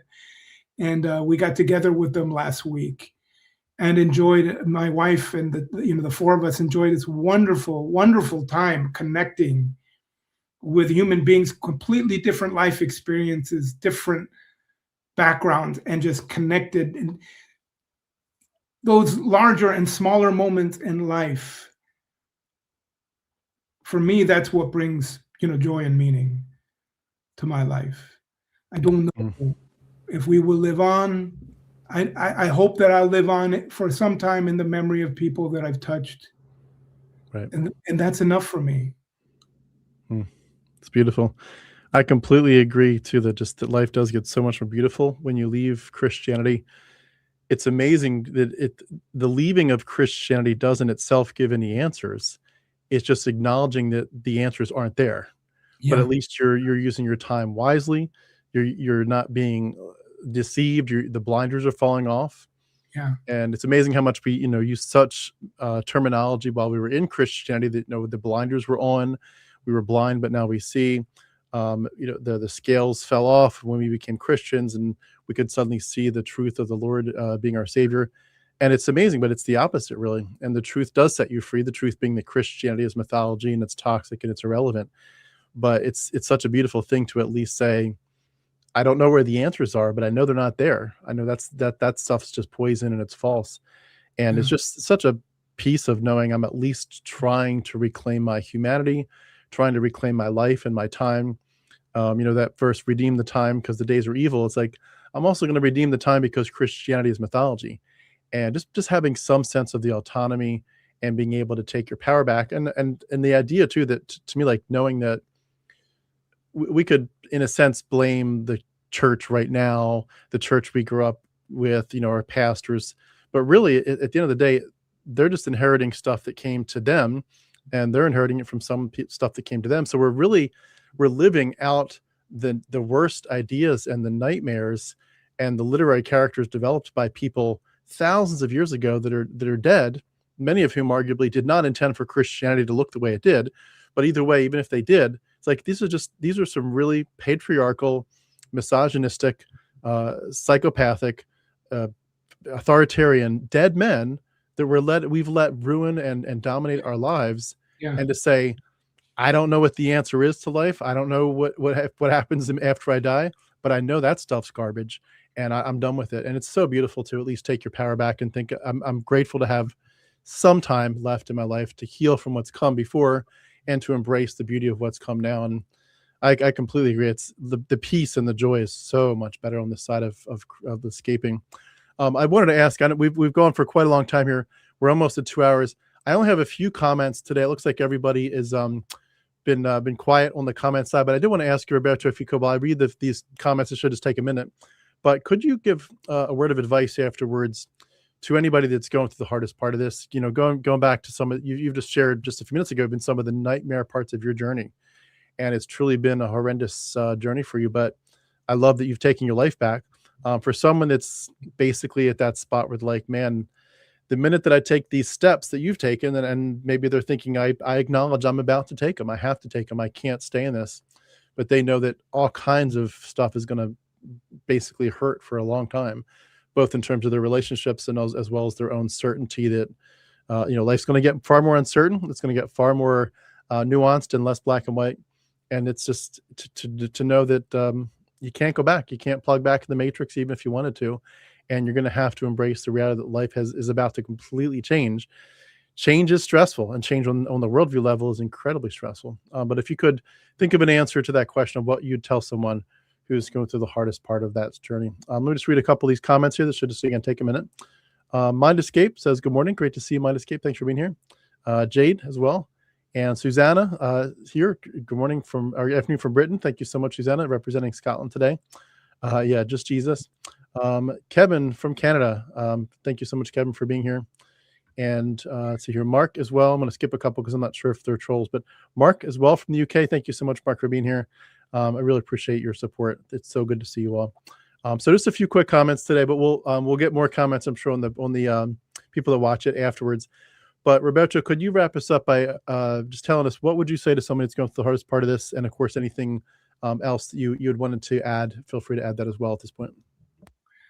I'm not sure. There's no promise that it will always get better. So I hate to tell people that life thing, because hopefully it gets better. I think just the ability to be at peace with yourself, though, to keep trying, because just that feeling of being consistent with yourself and being true to yourself, I found so rewarding in and of itself. It helped me get through the hard times. I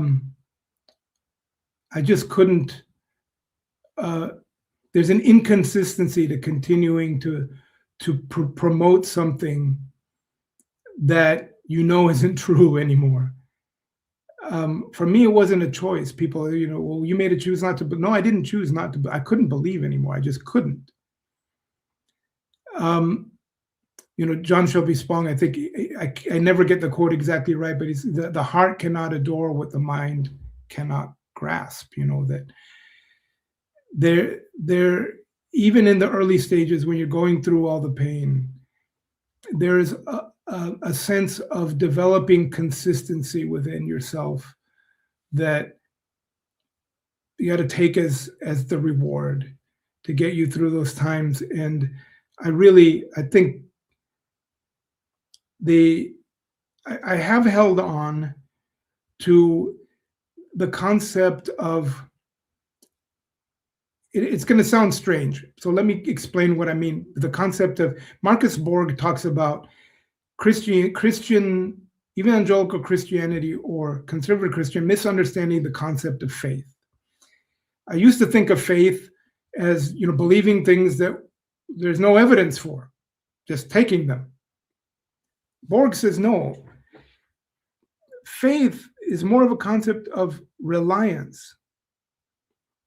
It's the idea, for me, went back to floating on that lake.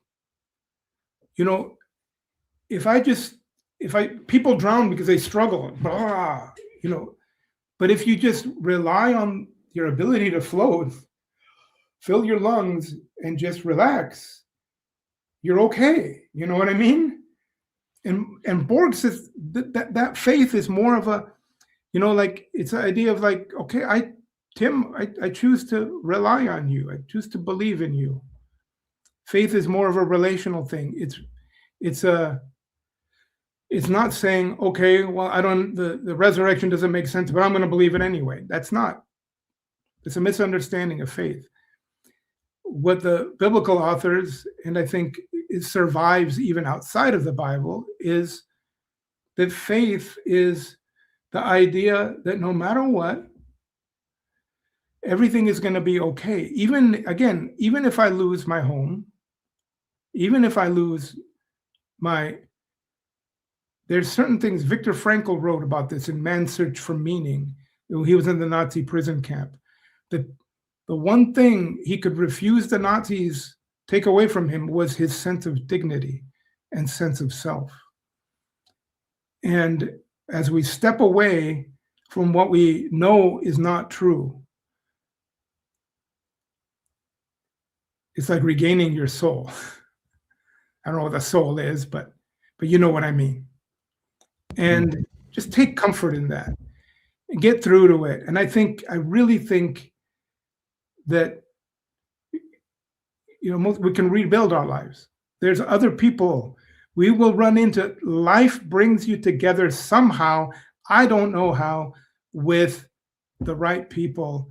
And I just value the friendships, the relationships I have now so much more than previous friendships that were grounded in something that was unreality. Yeah, well said. Yeah, it's so true, and it's such a beautiful thing to start over and to just have some sense that that this Christianity that took so much of our lives is not going to have the final word. Like, it's just not. The final word is going to be something that we have much more control over, that we take our own power back, and it is such a beautiful thing to be able to reclaim your identity. I love it. Great stuff. Well, appreciate so much for being willing to share your story. I think it's amazing whenever I have a former pastor on here, because it almost is like a little bit extra, I don't know, there's just a little bit of extra reason there for people to think twice about Christianity, because you just think to yourself, if anybody would have a tough time leaving Christianity, it would certainly be a pastor, because you would think on that level that, number one, you've sort of quote unquote seen God at work a lot more, but also, if God were real, God would be utterly displeased with letting his shepherds leave the flock and be an example of, that to others to also leave the flock, and that he would be working overtime and double time to make sure that the faith of his pastors was front and center, that he would reveal himself and show up big and say, hey, Roberto, if you leave, it's not just your life. You're going to be a huge example to other people that maybe life outside of Christ and outside of the church is just fine. And I don't want people to think that. They need me. They need the church. They need the gospel. And for your life to kind of be an example, long-term example, to say, no, you can leave the gospel, leave the church and the Bible, and you're just fine. In fact, you're arguably much better. Mm-hmm. That Mm-hmm. God had years, decades to show up in your life and to fix that problem and correct that course. And he never did. He basically, if there was a God, he said, you know what? I can see the loss. I can see the damage that Roberto can do to my cause of the church and the gospel. And I'm just going to sit back and let it happen. And that to me is further evidence that this God is not real. It's not the big evidence in the room. The big evidence is what you brought up, the comparative mythology. These are borrowed stories, and they were borrowing from them earlier even, but heavily borrowed, heavily syncretized stories. That's the big money shot of why we leave Christianity. It's just not true. Yeah. But there's a lot of side reasons, and the experiential reasons do add up a little bit. And I think the same thing about myself. I think to myself, God had 43 years. I didn't escape till I was 43. He had 43 years to show up and say, I just can't, you're my precious child. I cannot let you end up in hell, of all things. I cannot let you leave. I cannot, I love you too much to let this happen. And instead he just kind of, if he were real, I know I'm being picturesque here, but if he were real, it's like saying, basically to hell with you, literally. And, but saying, I'm sorry, but if you really want that life, I'll let you go. Like, what father says to his son, if you really want to go spend your life doing drugs, you really want to go spend your life, whatever, cutting yourself, you really want to go spend your life, homeless on the streets and eventually dead. Like, what father says, okay, fine, have at it? Like, what father wouldn't do anything to find that one lost sheep? And instead, in examples like yours and mine, we can say, I never once felt that shepherd trying to pull this one lost sheep back. In fact, it seems very much like he's just an absentee father. It's as if he's stuck on the dark side of Jupiter or something. He doesn't even see us. And that help, it helps. I mean, it's frustrating while you're thinking maybe that God's real. But once you step away and you realize it's not real at all, it really helps to heal, to think, I have been desperately trying to make peace with an entity that has never existed. Like, what the hell am I doing? Like, am I really going to let a literary character steal one more minute of my life? And it just, eventually you get to a point where you're like, yeah, it hurts. It hurts to lose so much of our lives that we invested in this stuff, but to say, enough. I've spent enough time crying over this thing. Yes, it was a huge loss, even though it wasn't real, but it hurt like hell. But I'm done. I'm done crying. I'm done licking my wounds. I'm going to start my life again. And it's so beautiful to start over. Yeah. Yeah. So I have a few more quick comments here that came in, but did you have anything else you wanted to add before I read those? No. I think the work that you're doing is so important. I think it's important to recognize too, as we go on sharing our stories. When in the early stages, that after I left, I thought, well, maybe Christianity is just kind of harmless. If it helps some people get through as their crutch, fine. But the more I watch, at least in the United States, what I'm seeing is Christianity has really become toxic and a force for true evil. And I think the reality is that if you and I are right, Tim, then we're all in this together, wherever we are in the world. And Christianity in the United States has become a force to divide people and splinter people, and to deepen the divides between us and them. And that is absolutely not what the world needs right now.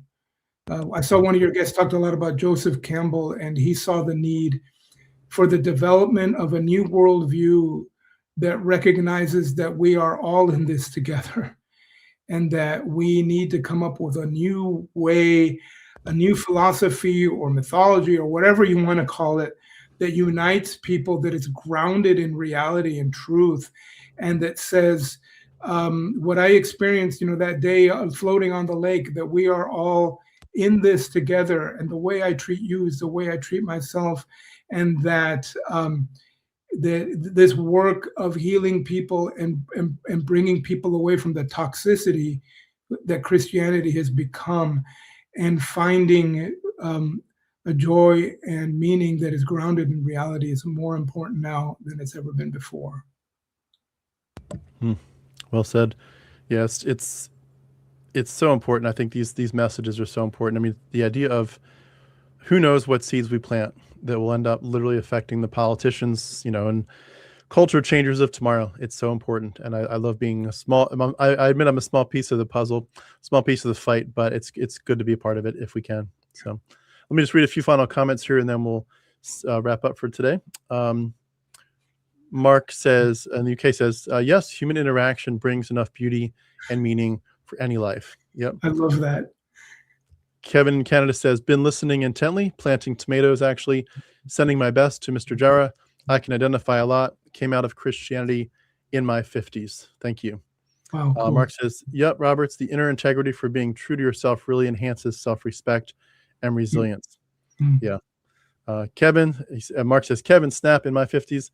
Yep. I'm almost there. I turned 50 in about 3 months, so I'm right behind you all. Mind Escape says, life has been extremely hard, but getting divorced from my ex and Christianity have been very freeing. That's awesome. It really is.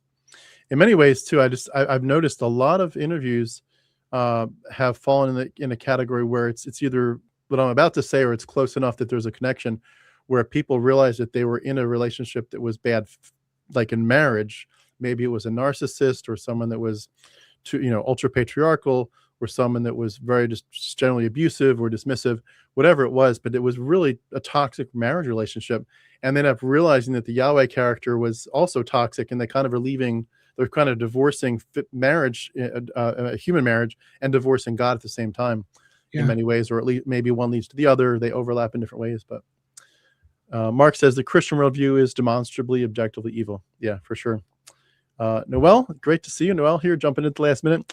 It takes a level of courage to start one's life over again, especially without the guidance of a divine God to lead us. It's terrifying and satisfying all at once. I'm living for it. Absolutely. And Noel also says, thank you for this inspiring interview. Thank you so much, Noel. So glad to see you here. Appreciate it. And last comment here, Mind Escape. I've never shed a tear over leaving my religion. Many tears have fallen over the result of decisions from Christianity. Yeah, absolutely. I would say, Mind Escape, I did shed some tears over leaving my religion, either literally, metaphorically, I don't know, but I wanted to go to heaven, and I still do. I don't think it's real. I don't think anyone goes there, but it hurt to realize that life is finite. But I hear you. A lot of us, I'm sure, would agree with the second part for sure, that tears have fallen over our decisions because of what we did for Christ, especially anything we did that was either in the name of hate or, a time when we should have spoken up, it didn't. So it's really amazing the ways that our eyes are opened up now. We can see so many things that we need to sort of make right and apologize for, which a lot of us have done. Secular scriptures, yes, Tim, Yahweh is a malignant. Now I was going to say magnificent. He's not magnificent. Yahweh is a malignant narcissist. Yep, absolutely. And it's definitely a mind escape. Well, we're going to wrap up there, but Roberto, thank you so much. It's so good to see you. I tell people I want to, meet up in person sometime, but I'm not sure if I'll be in the neighborhood of Austria anytime soon. But maybe, who knows, maybe on one of your trips to the U.S., or maybe I'll strike it rich someday and do some world traveling. But it's so good to see you and to hear your story. Thank you so much for being able to be vulnerable. I know a lot of part of your story is really painful stuff. So thank you for sharing the harder parts too. But we look forward to your next book. Again, everyone, Roberto is an author. Let me put that back up one last time. Escaping Evangelicalism. The link for that is beneath this video. Please go check it out on Amazon. And Roberto, so great to meet you. So great to hear your story. Thank you for your time Yeah, today. great to meet you, Tim. Thank you so much for the opportunity, and keep doing what you're doing, man. Take care. Thank you. Absolutely. Thanks, everybody. Have a great day. Bye-bye.